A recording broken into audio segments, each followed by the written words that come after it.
Josh from John Elway Chevrolet here. The question we got today, and it's a question we get all the time, is when is the best time of the month and the best time of the year to buy a car? And I'll address both of those. Going into it, it used to be the end of the month was a good time of year to buy a car, a good time of the month to buy a car, because the manufacturers had a huge incentive for the dealerships to hit. So they were always trying to hit their number. You've heard that before. The end of the year was always when the model year changed out. So if 2018s were coming out, you'd try and score a deal on a 2017 in December because the dealership wanted to get rid of those vehicles.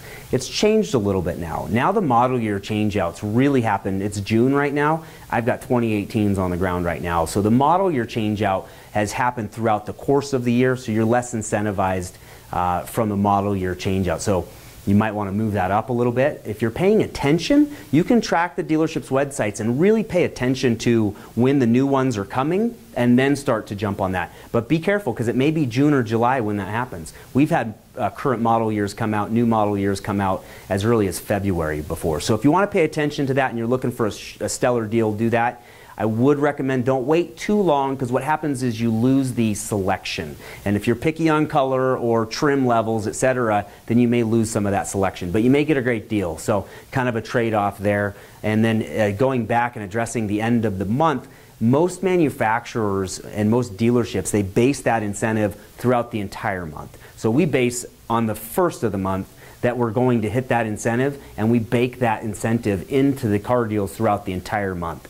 So unless the dealership really is in danger of hitting that number, which as a consumer you really have no idea of knowing, maybe pay attention to any newspaper ads. If you remember what that thing was, it comes on Sundays usually. Pay attention to that. Some dealers still advertise on there. Go directly to their websites typically, and if their prices really start to drop, then you may notice that, hey, maybe they're in danger of hitting that number. It's going to be a lot of research on your end.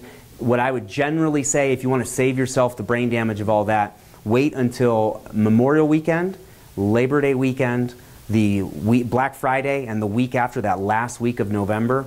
And if you're really risky, that last week of December sometimes can have some pretty good incentives. But those are historically the weekends that have the larger incentives from the manufacturer. And anytime a dealership knows they're going to have a big selling week or weekend, they can take a little bit less margin on every car throughout the entire month. So those are my recommendations. Feel free to call me, Josh at John Elway Chevrolet, your neighborhood car dealer where you call the play.